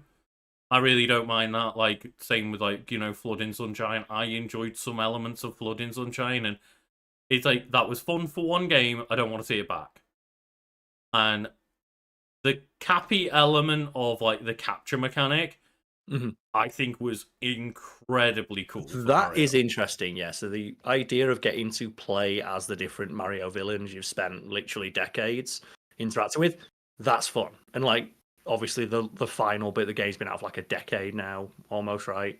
I mean, like, yeah, God, this is like 7 to 8 years old now. It's like just over 7 years old at this point. The final enemy you take control of is fucking Bowser. I mean, depending on whether you're talking about like the end of the first part of the game or like post game, but yes. Yeah. But that part where you control Bowser, and it's like, oh, this is why he fucking runs. Like, speaking of like Doctor Doom, this is why Bowser rules this country, right? Because it's just he can walk across lava, he flies, he can punch through everything. Mm-hmm. Every enemy dies in one hit when Bowser fucking like knocks them over. And just it's kind of wild that like the game lets you take over so many things, because you think, oh, a Goomba, cool, like that's fine. A frog, yeah, whatever. But the fact that the game has so many different captures where it is like different creative objects that you can take over as well to be used as platforming elements, and the game just keeps surprising and delighting, as publishers love to say. Like, you can really tell that at some point in development they're like, okay, what else can we do? Can we have T-Rex Mario? Of course we can have T-Rex Mario. Why I love the energy of the two Switch Super Mario games we got, like fully new ones where it's Super Mario Odyssey and Super Mario Wonder, both feel like games, as do some other Mario games, where just every new level is like, what gimmicks have we got? Yep. Like, it's not forget about the things we did half an hour ago. What new things have we got? Yeah, like it reminds me a little bit of World. Yes, exactly. That's why I say some older games do that as well, right? Yeah, or like Super Mario 3 to an extent. I remember Super Mario 3, not necessarily the gimmick-wise, although there were a lot of gimmicks in that game, like the P-Wing, you had the Tanuki suit, you had the fireballs, but then Hammer Bro suit. Gimmicks as well, where you got like the full Tanuki suit, or there's like the Goomba shoe, or the Big World, like Big World, Small World thing. I was going to say, like, it's the worlds as well are very interesting, because that's like the first Mario game I remember being interested in the level, where the level wasn't just a reskin with the same mechanics. It's like I said, World 4, I think, in number 3 is like the world where everything's massive and you get the giant Koopas. Yeah, I always really like that. I find it really visually interesting. Like I said, that's all the gimmicks, like the boot. I remember having so much fun jumping around in the boot. but there's only like 2 levels where you can acquire the boot or something like that, and then Yeah, or and normal levels anyway. And the problem with those like 3D Mario games is once you hit once, you lose the power, and it's very hard to get the power back. So I always found that kind of annoying. Of like, well, there's this cool new power I'd like to play around with, but you get hit once and you can't use it again. That was something the Galaxy games were a little bit better about. Is that they would normally have like a spot where a respawning power up is. Yeah, so like they'd have like a little plate where like the rock mushroom is just there. And like if you run 2 feet and get knocked, then you just run back to the rock mushroom again. Yeah, well, it's like it's different era game design, isn't it? Of like back in the days, like 2D platforms, like you had lives. The idea was that you're not going to complete it in one go. They want you to replay that game over and over again. Yeah, I did like you had lives lives frog suit. where you get sent back to the start to clarify. Like most Mario games still have lives, but it's like, oh, you go back to the checkpoint that was the beginning of the level if you get a game over. Lives stopped mattering in Mario games like 5 Mario games ago, right? Yeah. It's like they're still there, but they don't have much consequence if you lose them all. In that vein, then, what is your favourite lesser known or lesser discussed or less popular Mario power-ups? I always like the frog suit. Oh, I love the frog suit. Yeah. I've always been a fan of Frog Mario. I did always like in either Galaxy 1 or 2, I liked the drill power-up because the game is based on like tiny little planetoids that you jump between, and the drill suit just drills you to the other end of the planetoid. Which sounds like really bad for that planetoid. Yeah, it does, right? And, like, you got all these tiny little rocks, and it's like Mario's just like boo, boo, boo, boo, drilling through them. But we do know what the most powerful power-up is. It's called Luigi. I mean, that's true. Have you seen as well that people keep posting that of like, oh, my insurance just went up, and it's just they post a screenshot of Call Luigi. Oh, God. Like, bring him in. Just stop doing it. It's my gimmick, man. I can feel a part of my soul withering away. It looks so stupid as well because like it has to go over the headphones with the cat ears on, so it's just like, oh, we're in. Have you any idea how long I spent building up that fucking brand?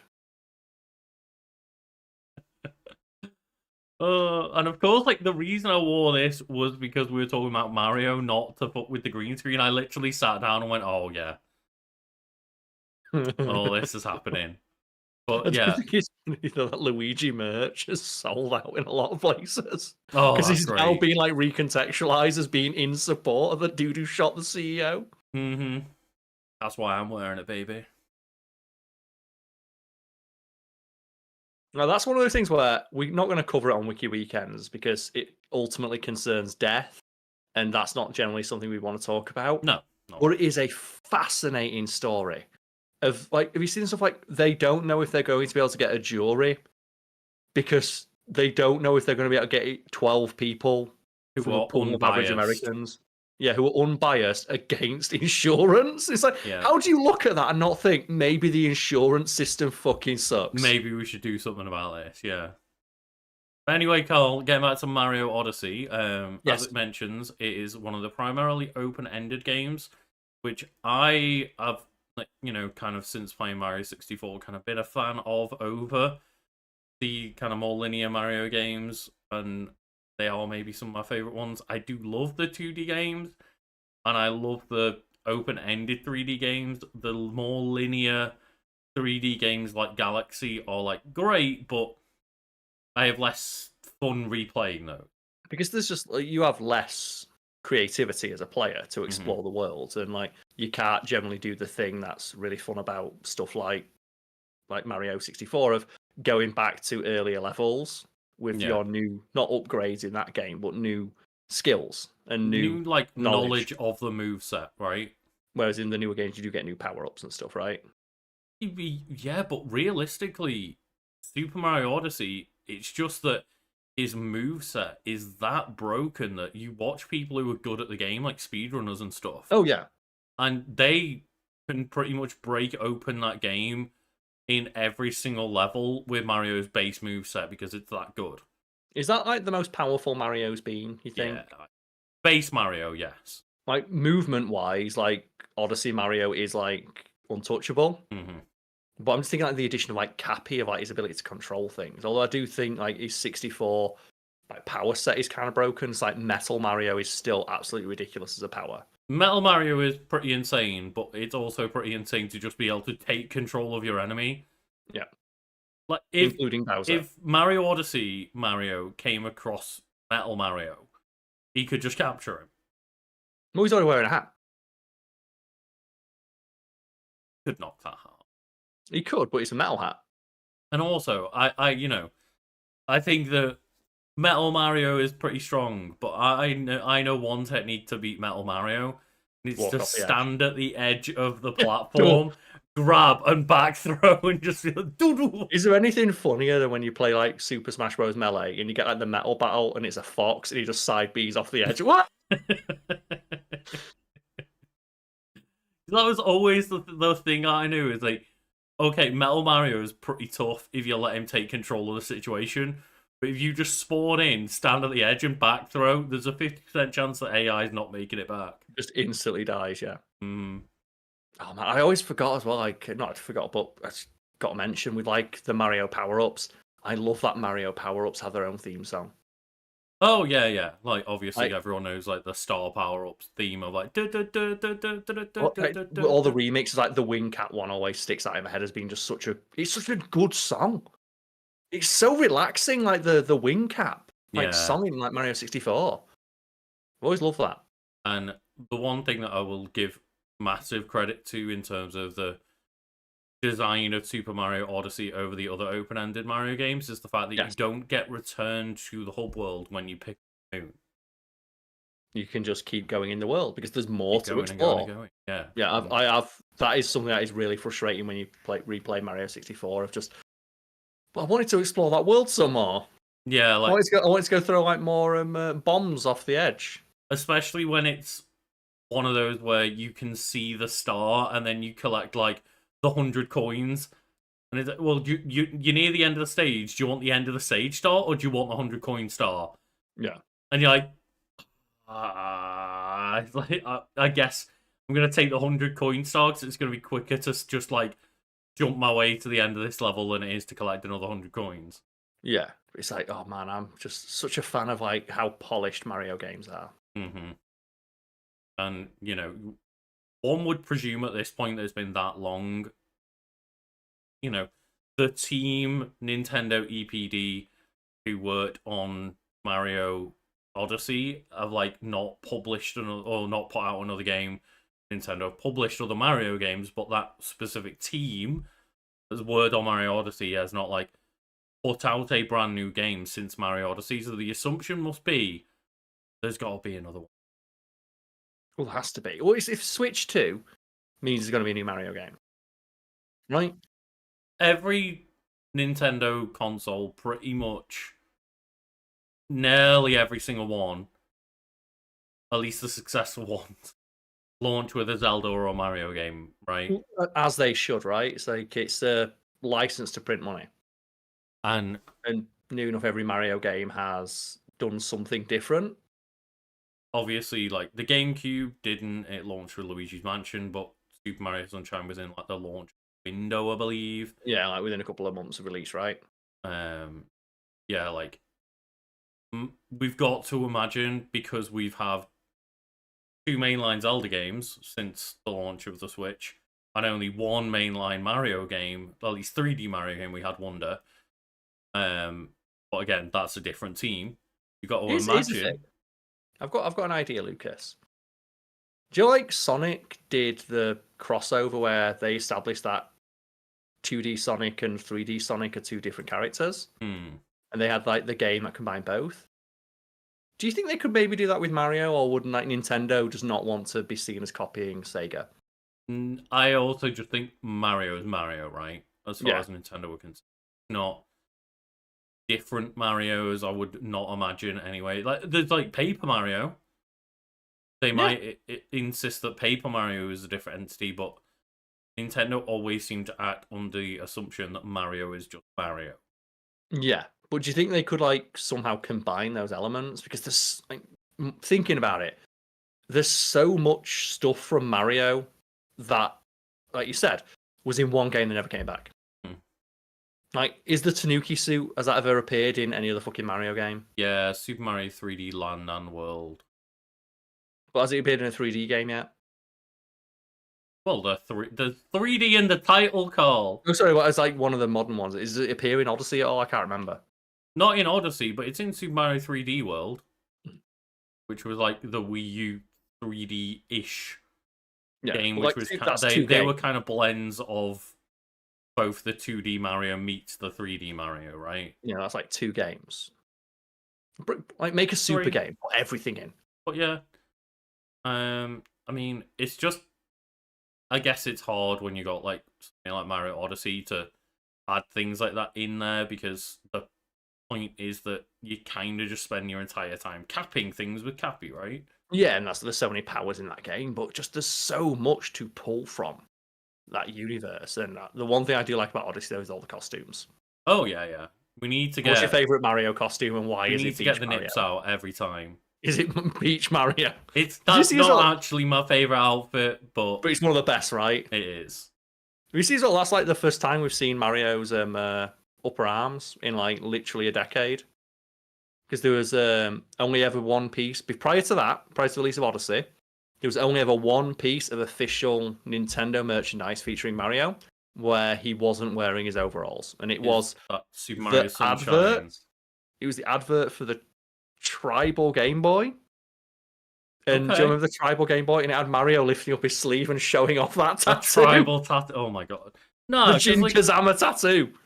Super Mario Sunshine when he's in the Hawaiian Hawaiian he wears a shirt, right? He wears a Hawaiian shirt. But you can't see his upper arm. Oh my god! I googled Super Mario or like Sunshine Hawaiian shirt and realized that like they sell that shirt. Oh, they should, right? Well, he's wearing a Hawaiian shirt, so you can't see his upper arm. So that's the first time we've seen Mario's upper arm. Upper arms, you can see his arm. Yeah, like and the only time we've seen that prior was an official like ad for the Tribal Game Boy, where it's Mario lifting up to show. And it was like, is he gonna still have that as a tattoo in like Odyssey?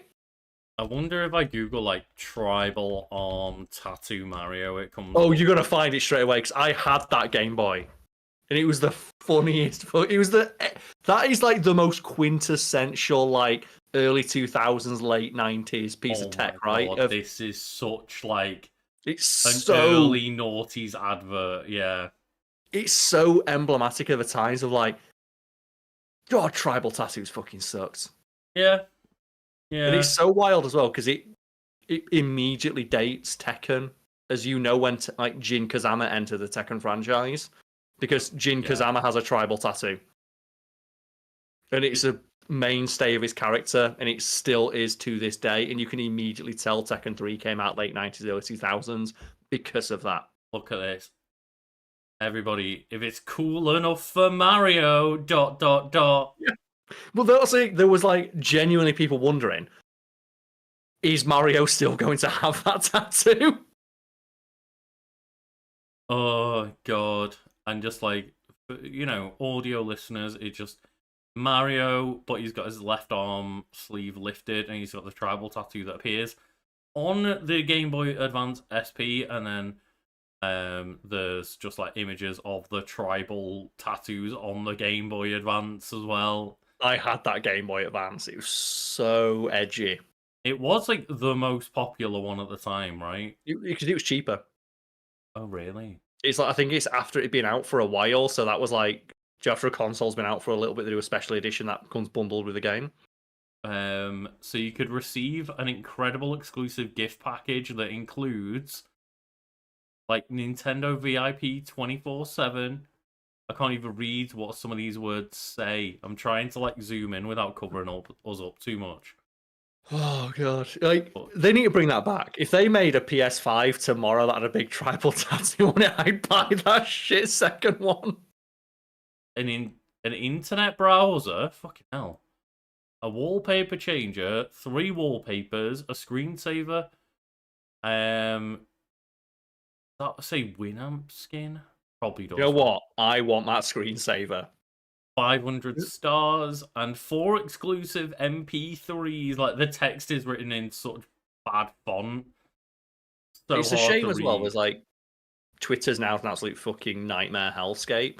Because I was a big fan of all of those various Twitter accounts. Like there's the one that was just collating.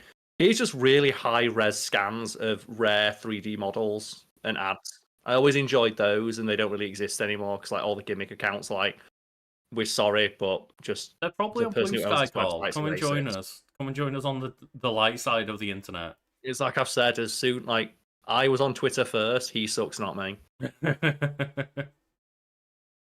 Oh, but going back to Mario Odyssey, Carl. Yes. In the game, Mario explores various kingdoms and collects power moons hidden inside them, used as a fuel source to power an airship known as the Odyssey to travel to new locations. Cappy's main function is the capture ability, letting Mario possess enemies and other objects, help them solve puzzles and progress in the game. After completing the main story mode, one sec. Other post-game kingdoms are unlockable as well as an additional minigame, Carl. Do you remember what the DLC minigame was? I don't know. Give you a hint, Carl. Oh, Luigi. Is Luigi in? It was Luigi's Balloon World. So I want to ask you this, if you remember. What happens to Mario's hat in Odyssey for him to get Cappy? Does he lose his hat? He loses his hat, and then Cappy is like a little ghost that jumps into Mario's hat. That's the thing, is like, is that one of the most iconic hats in gaming? I think Cappy might capture Mario's cap, and then when you throw the cap on something else, Cappy possesses that item. And you can't possess Mario because he's got main character energy. Yeah. Okay. And here's the thing as well. Is that the most like iconic piece of headwear in a game? Can you think of one that's more iconic? Like maybe Link's hat, but he doesn't even wear that in every game. No, not anymore. I mean, it's probably got to be right. Audience at home, can you think of like a more iconic piece of video game character headwear? And I don't mean like, a helmet, because helmets are different. There's probably a couple of helmets, like the Master Chief Samus Doom Guy, like kind of. That's not headgear. That's not like an accessory they're wearing for fashion or style. Like they need that to live. The only one that I can think of that definitely doesn't contend with Mario's hat is Solid Snake's bandana. But again, yeah, it's not even on the same level. It's not on the same, but it is iconic enough where it is now an accessory worn on the head, closely associated with a single character. Like other than the Luigi hat, we'll put them all in one bracket. Because like if you show someone a Mario hat that isn't a gamer, they will know what a Mario hat is. Yeah, if you show someone a red hat, first of all, you're going to say, "Well, are you a racist?" But then they'll see the big M and say, "Oh no, it's a Mario hat." Oh, it's a MAGA hat. No! No! Have you seen as well? There's like several sports teams in America who've changed the colour of their baseball cap. Oh, for that reason. Yeah. Because like fans just stopped buying the red hat because they were just like, I don't want people from a distance thinking it's one of those fucking Donald Trump hats. Fair enough. I would not want to associate with anyone in America wearing a red cap just in case. Yeah. And can you think of a more iconic piece of headwear, or even one that's like closely, like I said, Solid Snake's bandana is a good pick. That is a good one. Like, and I guess by the same extension, Ryu's bandana. Yeah. Like the red bandana around Ryu's head, just it was fucking Mr. Karate himself. However, they make a bigger deal out of Snake's bandana, I believe. Yeah, because Ryu just wears it on his head. He never really draws attention to it too much. Yeah. Except when he ties it. It's just kind of part of his outfit, whereas like, yeah, it's literally an accessory in some of the games and stuff, right? Not to mention, like, there's a story to it where it's the boss's bandana, so it has like story lore reasons to be important to the character. Yeah. Whereas kind of just Shotos in that game, like characters that wear gis wear headbands in Street Fighter, it's not like specific to that one person, right? Yeah. Like, if you took Ryu's bandana off him, he'd fucking kick shit at you. Yeah, but there's also like other characters that do wear the like gi and headband, right? Yeah. Sakura. And Dan Hibiki as well. I think Dan wears a headband. He's got the ponytail. Yeah, I can't remember whether he's got a headband on or not. I guess maybe Sagat's eye patch. Not as iconic, but it is very distinct. It's distinct, but it's like so it's Solid Snake's, right? Yeah. Is it Solid Snake that gets the eye patch? No, yeah, Solid Snake wears an eye patch. It's Solid. Solidius. Yeah. Solid and Solidius. And Old Snake. Old Snake gets like the like tech eye patch, right? Yeah. Well, Solid Snake is Old Snake. Yes, yeah. And then it's Naked Snake, who's the original. He gets his eye taken out.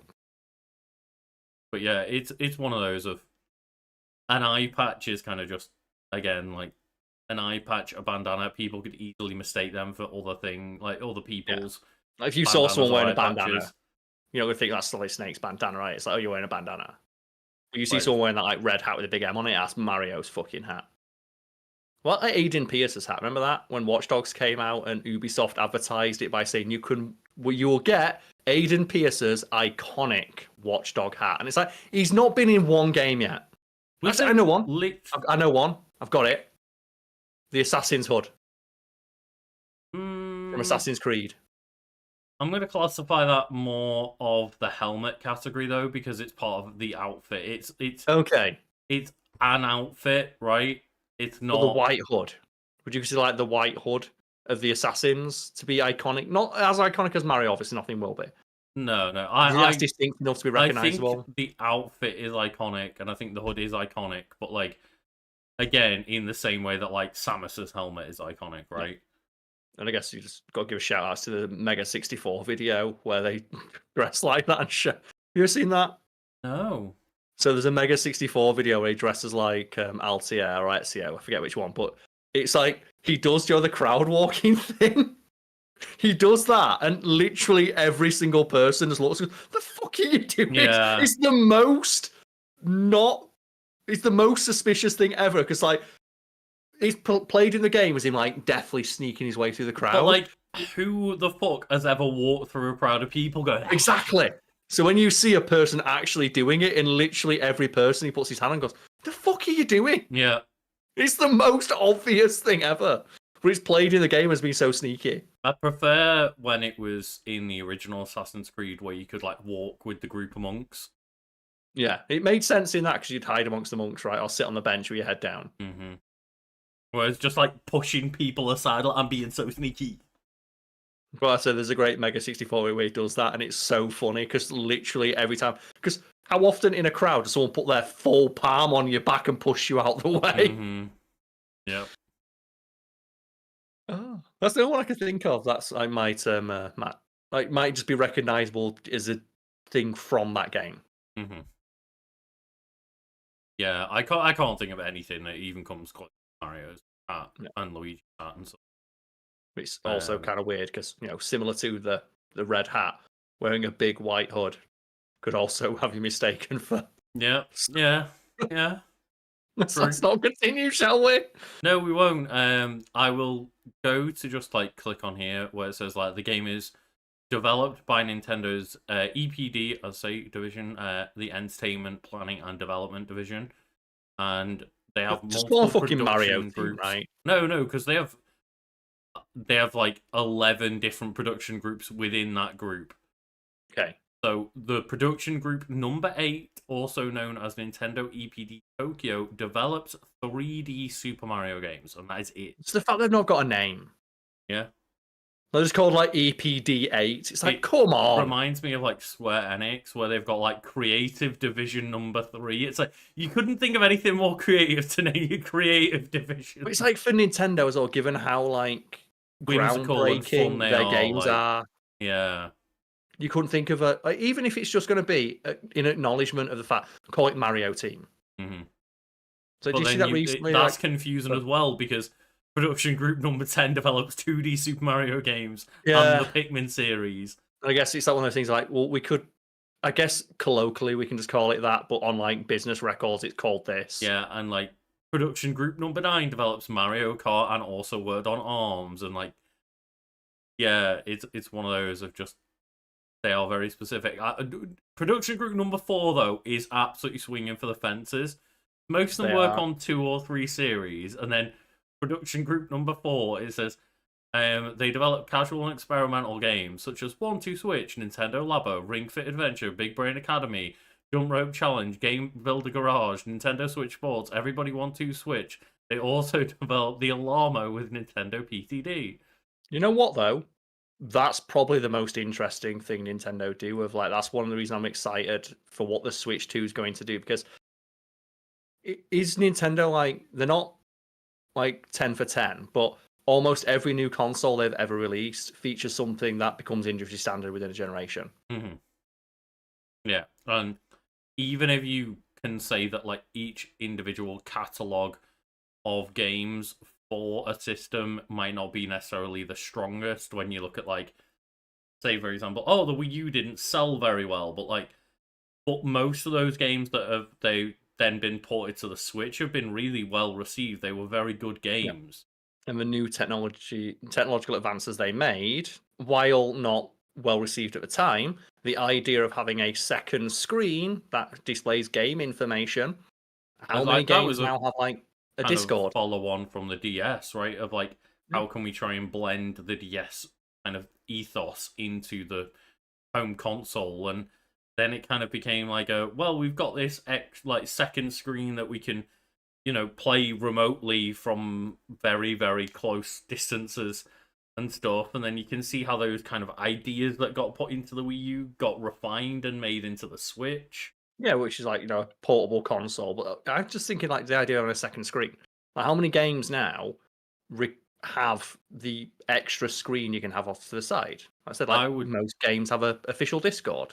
I mean, most games yeah. have like a YouTube presence where you can watch along content while playing the game. I would love it if we could find some way to use like the Switch or the Switch 2 and the TV at the same time to recreate like the DS games, the 3DS games, the Wii U games. I would not be surprised if there will be a way to use your Switch and your Switch 2 at the same time if you're on both. I would not be surprised if they figure out, like, do you like with the Wii U? Oh, sorry, the Wii, you can still use Wiimotes right up until the fucking like Switch. Well, yeah, like generally they've had what GameCube controllers worked on the Wii controllers worked on the Wii U, but then they've kind of had a hardcore point where they're like, forget about the Wii U and everything that came with that. But I would not be surprised if there's some sort of like weird thing you can do if you combine them both. Yeah, we'd have to obviously wait until the We've got to full wait and see. Haven't we got to wait and see? And there's one company who could do it, it'd be Nintendo. From the point of like what we're currently are the 8th of January 2025, like I can literally see this announcement coming in days or weeks. It might happen now. It could be happening as we speak. It could happen right now. Yeah. Like, knowing Nintendo, they could just drop it at a moment's notice and be like, hey, you fucking go.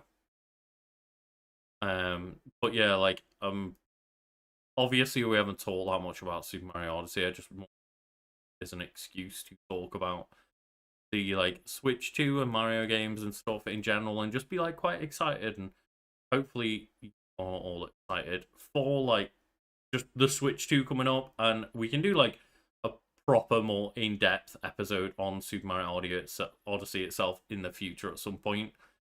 Like, just because we, use these as jumping off points doesn't mean that we can't return to them at some point, because I'd like to give more props to the actual game itself. It was one of the Switch's best games, after all. Yeah. You can also, as well, continue the conversation in the Discord, which for people watching live right now can be found in the chat. And also for people listening after the fact, we found in the description down below. So you can continue the conversation there. Let us know your favourite Switch game. And when the Switch 2 gets officially announced, there'll no doubt be a conversation going on in there. So you can hear our thoughts about it too and share yours with us. Yeah, no doubt. I imagine Luke has got big things to say. Yeah, no doubt we'll be, doing plenty of things around, like, the kind of announcement of Switch 2. It's like the first time since we've launched Wiki Weekends that there's been a proper new like game console coming out and stuff, so yeah, it'll be exciting to talk about that with you and the community, Karl. It will indeed, yes. And I'm also looking forward to if you ever manage to launch that gaming channel. I'm guessing Lucas is going like, dibs, Switch 2 content mine, Yeah, pretty much. Do you realise, well, Lucas, if there's a Switch 2, that might mean there might be Smash Ultimate 2. I can't get my hopes up that they're able to get that roster transferred into a new game. How do you go beyond Ultimate? Don't know. I They're think gonna have to they're call up, gonna have to like reboot it. Imagine if they rebooted it with more characters. They'd do that. Smash Bros would do it. Smash Bros is the only game that I wouldn't be that surprised if they managed to go beyond Ultimate. Yeah. Like Super Smash Bros. God. Super Smash Bros. Super Saiyan Ultimate 2. Like, never forget that when they launched Super Smash Bros. Ultimate, they went, don't expect many characters, they released 20 fucking characters. I can't wait for when we get like Super Smash Bros. Ultimate, Super Saiyan Ultimate, but then they just shorten it to like Super Smash Bros. Blue. Oh, if we got imagine if they just said they should just call it Super Smash Bros. 2. And just say like Melee, Brawl, Ultimate. They were all just like builds. Yeah. Now it's 2. Do you know what they did like StarCraft 2 and everyone lost their fucking shit? Just call it Super Smash Bros. 2. Call it Super Duper Smash Bros. Oh god. I still think they should call the Switch 2 the Super Switch, but they won't. They won't. I'm going to be so mad that it's not the Super Switch. I love the naming convention of calling it the Super boring Nintendo. It's going to be the Nintendo Switch 2. And I hate it. I hate it so much. Yeah. I don't think they've ever... The only time I think they've ever put a 2 on a console is when they did 2DS to downgrade the 3DS.